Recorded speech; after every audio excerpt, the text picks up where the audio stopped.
Welcome to Mythos AI, your source for Cliff's Notes on complex subjects. Join Anna and Phil for yet another engaging conversation. Welcome back, everyone. Today we'll be taking a deep dive into Ray Bradbury's Fahrenheit 451. It's a classic dystopian novel that, despite being written in the 1950s, offers some really striking parallels to contemporary society. Yeah, for sure. And to help guide our discussion, we'll be drawing from an academic analysis that really digs deep into the themes and symbolism of the book. Sounds fascinating. So, right off the bat, one of the core elements of the novel that jumps out is this idea of censorship. Bradbury depicts this future where books are outright banned. Right. And the reason for that, at least within the world of the novel, is to basically eliminate any dissenting voices or ideas that could potentially challenge the controlling government. It's like they're trying to create this completely homogenous society where everyone thinks the same way. Exactly. And the analysis we're looking at actually connects this to historical instances of censorship, like the Nazi book burnings. It's been a tactic of authoritarian regimes throughout history. To control the narrative, basically. Absolutely. Control the information, control the people. And it's not just about physical books anymore, right? The analysis points out how digital censorship is becoming increasingly prevalent in our modern world. Oh, for sure. Governments and even corporations, they have the ability to restrict access to information online, shape what people see and hear. It's like a new form of control. Right. And I think the novel's point, regardless of the method, suppressing ideas ultimately stifles intellectual growth, erodes those individual freedoms. You end up with a society that's like incapable of critical thinking. Exactly. Just absorbing whatever information they're being fed. Which brings us to the novel's portrayal of technology. I mean, Bradbury paints this picture of a society that's basically numb to the world because of constant stimulation from screens and mass media. Yeah, it's interesting, right? Because, we have all this convenience and entertainment at our fingertips now, but it can also be incredibly distracting. But we're constantly bombarded with information from social media, streaming services, the 24-hour news cycle. And it's easy to get caught up in that and lose sight of the bigger picture. And I think Bradbury's warning about this, even back in the 50s, before the age of smartphones and the internet, it's just super relevant today. Oh, absolutely. It forces us to really examine our relationship with technology. Like, are we using it or is it using us? It's a question worth asking ourselves. So in the novel, you have these characters who are totally conformed to this technology-driven society, right? And then you have Montag, the protagonist, who starts to rebel and really goes on this journey of self-discovery. Yeah, he's a fascinating character. You have Mildred, his wife, for example, who's completely absorbed in the parlor walls, these giant TV screens that dominate their home. She's like totally checked out of reality. Exactly, just passively consuming whatever's being fed to her. No real sense of self or purpose. And then you have Montag, who starts to question everything. Mm-hmm. And a lot of that is sparked by his interactions with Clarice, this young woman who just has this completely different way of looking at the world. She's like a breath of fresh air in this very stifled society. And she really inspires Montag to start seeking out knowledge and individuality. To break free from that mold. Exactly. And the academic analysis actually ties this into modern movements, advocating for individual rights, challenging oppressive social norms. That fight for personal freedom, the right to think for oneself, it's an ongoing battle. Yeah, it definitely doesn't end with the novel. So let's talk about one of the most central themes in Fahrenheit 451, the power of literature and knowledge. I mean, books in this world represent so much more than just stories, right? Right. They symbolize the depth of human experience, the accumulated knowledge of generations. They represent critical thinking. And the fact that they're being destroyed is this deliberate attempt to, erase cultural memory. Exactly. And the government in Fahrenheit 451, they fear literature because it has the power to make people think, to challenge the status quo. That fear is reflected in some of the things we see today, right?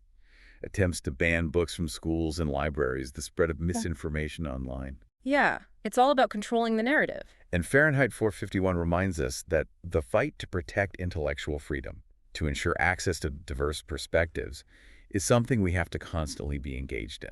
Definitely. And the characters in the novel who are risking their lives to protect books, they really embody those countless individuals throughout history who have fought against censorship, who have fought to preserve knowledge. It's a reminder that literature is more than just entertainment. It's a vital tool for understanding ourselves and the world. For understanding the human condition, all its complexities. Absolutely. And, Bradbury really seems to be arguing that engaging with challenging works, stuff that forces us to confront different ideas, that's essential for developing critical thinking skills. And for creating a more informed and engaged citizenry. For sure. And I think it ties into this broader critique of a society that prioritizes instant gratification over deeper meaning. Like, the citizens in Fahrenheit 451 have become so passive in how they consume information. And that makes them easy to manipulate, easy to control. It's a really stark warning about what can happen when a society devalues knowledge, critical thinking, when it stops searching for deeper meaning. Especially in a world where we're constantly bombarded with information. Right.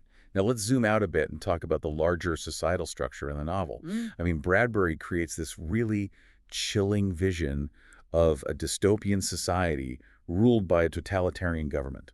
And they maintain control through this mix of propaganda, constant surveillance, systematically suppressing personal freedoms.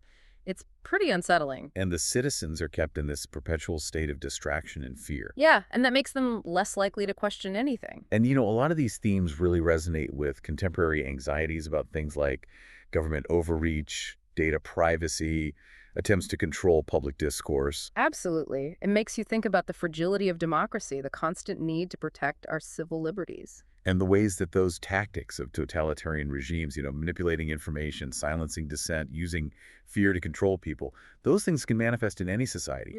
Especially when people become complacent and don't challenge the erosion of their freedoms. It's a good reminder that protecting those liberties and democratic values requires constant vigilance, active participation. And part of that is recognizing those small infringements on our freedoms. Those seemingly minor injustices that can pave the way for much larger, more dangerous forms of oppression. Right. So now let's look at one of the most powerful symbols in the novel, fire.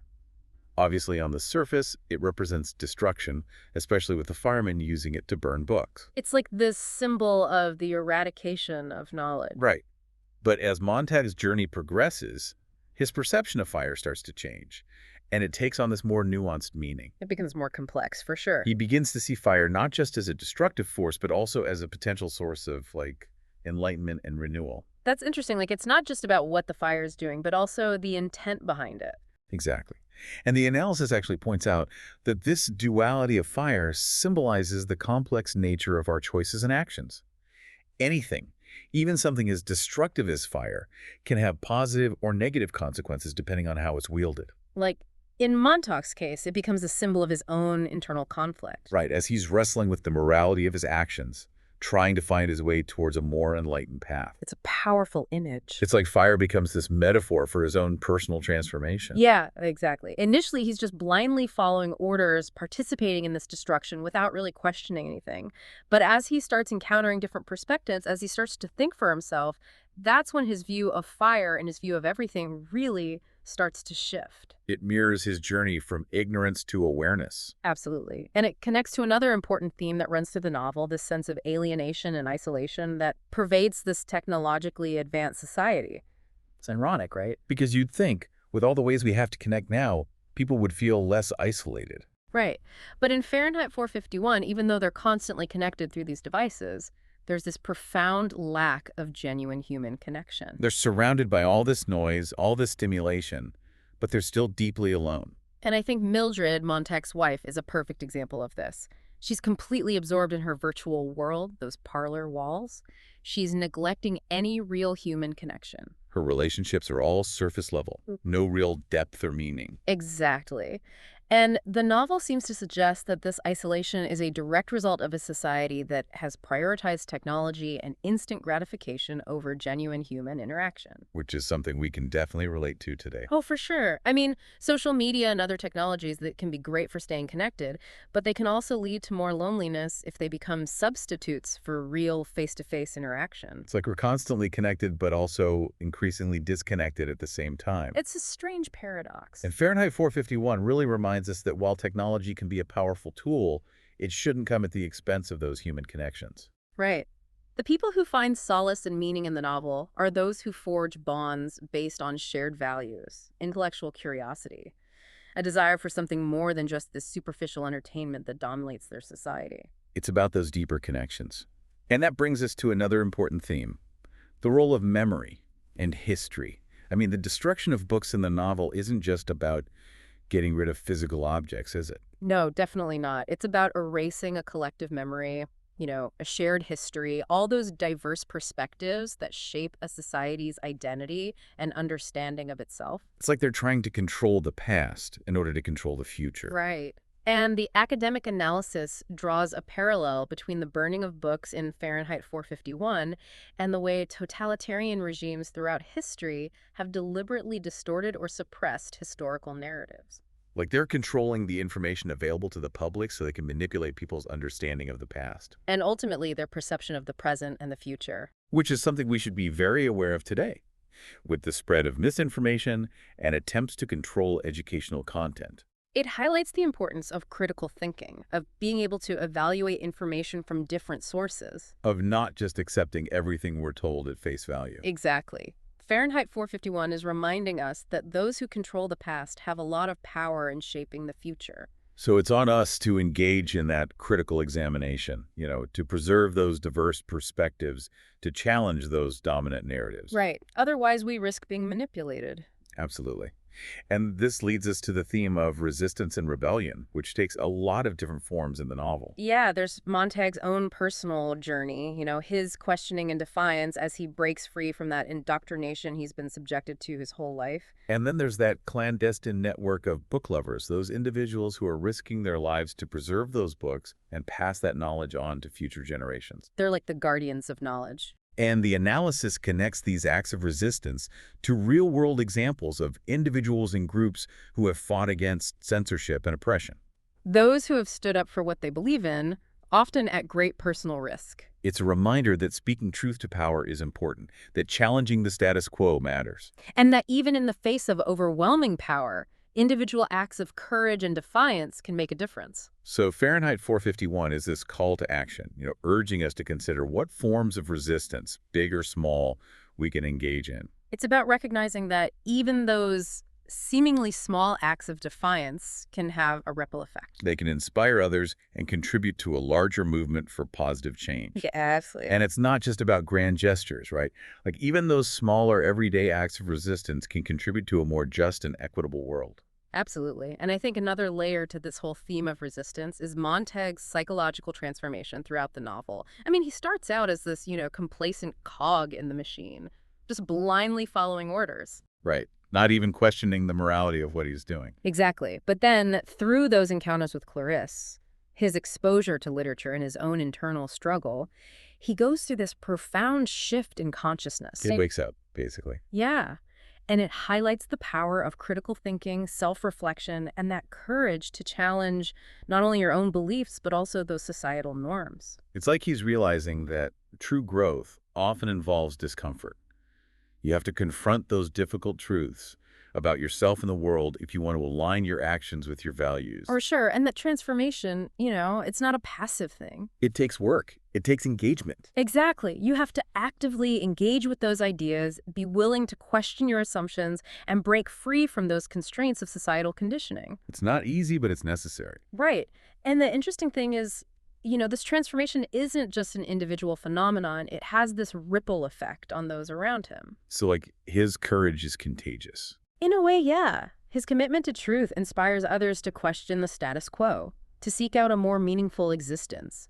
It shows how powerful one person's actions can be in a society that's become complacent. That's a powerful message. And speaking of critiques of society, Bradbury really takes aim at consumerism and instant gratification in this novel. Yeah. It's like he's satirizing this obsession with material possessions, with immediate pleasure, and how that leads to a decline in critical thinking. Because people are so distracted, so caught up in these superficial pursuits, that they lose the ability, or maybe even the desire, to think deeply about the world. Right. And even though he was writing this decades ago, that critique feels even more relevant today. Oh, absolutely. With the way we're constantly bombarded with information and entertainment. It's like a constant battle for our attention. And I think the novel's warning is about becoming passive consumers of all that. Right. Like we have to be active participants in shaping our lives and the world around us. Exactly. We need those critical thinking skills to be discerning about the information we consume. And we have to actively seek out knowledge that challenges us to grow. And that brings us to the historical context in which this novel was written, right? Bradbury was writing during the Cold War, a time of intense fear about communism and the rise of McCarthyism. There was a lot of political repression, censorship, those anxieties about government overreach, and all those things definitely seeped into the novel. It makes sense. He was clearly concerned about the potential for those totalitarian ideologies to take root in a democratic society. Right, but the amazing thing is, even though it's rooted in that specific historical moment, those themes about censorship, the importance of individual freedoms, resisting oppression, those are universal concerns. They resonate across time. Absolutely. And it's really a testament to Bradbury's vision that Fahrenheit 451 still feels so relevant today. Yeah, even though the world's changed so much since it was published. It speaks to the enduring power of literature to explore those timeless human struggles, the need to safeguard our freedoms, our ability to think critically. And it's not all doom and gloom, right? I mean, despite this bleak depiction of a dystopian future, Fahrenheit 451 actually offers a message of hope and resilience. Oh, for sure. Even in the face of all that oppression, that censorship, there are these flickers of hope, like those individuals who refuse to give up on knowledge and human connection. The book people. Exactly. Yeah. Those people who memorize entire books to preserve them, they represent that enduring human spirit, that drive to resist tyranny and safeguard knowledge. And it shows that even when facing overwhelming power, even small acts of defiance can make a difference. They can keep hope alive. And the ending, even though it's ambiguous, suggests that there's a possibility of renewal. Like maybe humanity can learn from its mistakes and rebuild a society that actually values knowledge and human connection.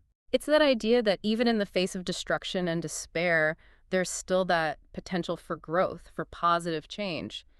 The human spirit is pretty resilient. It really is. So as we wrap up our deep dive into Fahrenheit 451, the question I keep coming back to is this. What kind of future do we want to build? Do we want to live in a world where knowledge is suppressed, where individuality is stifled? A world where technology isolates us from each other. Right? Or do we want to create a society that values intellectual freedom, that embraces diverse perspectives and fosters those genuine human connections? It's a choice we all have to make, both individually and collectively. And Fahrenheit 451 serves as this powerful reminder that the decisions we make today will determine what that future looks like. And it's not just about heeding those warnings, right? It's about taking action. Absolutely. It's about engaging in critical thinking, cherishing the power of literature and knowledge, and nurturing those human connections. If we can do that, we can work towards a future that celebrates enlightenment, individuality, and the pursuit of knowledge. Because ultimately, that's what makes us human. I think so. Fahrenheit 451 is a powerful call to action. It reminds us that we all have a role to play in shaping the world we want to live in. And it starts with being aware, being engaged, and being willing to speak up for what we believe in. Well said. Thanks for joining me on this deep dive. It's been a fascinating conversation. My pleasure. Always a great discussion. Thanks for listening to Mythos AI. Stay tuned for more concise insights. And remember to hit the like button and subscribe for future episodes.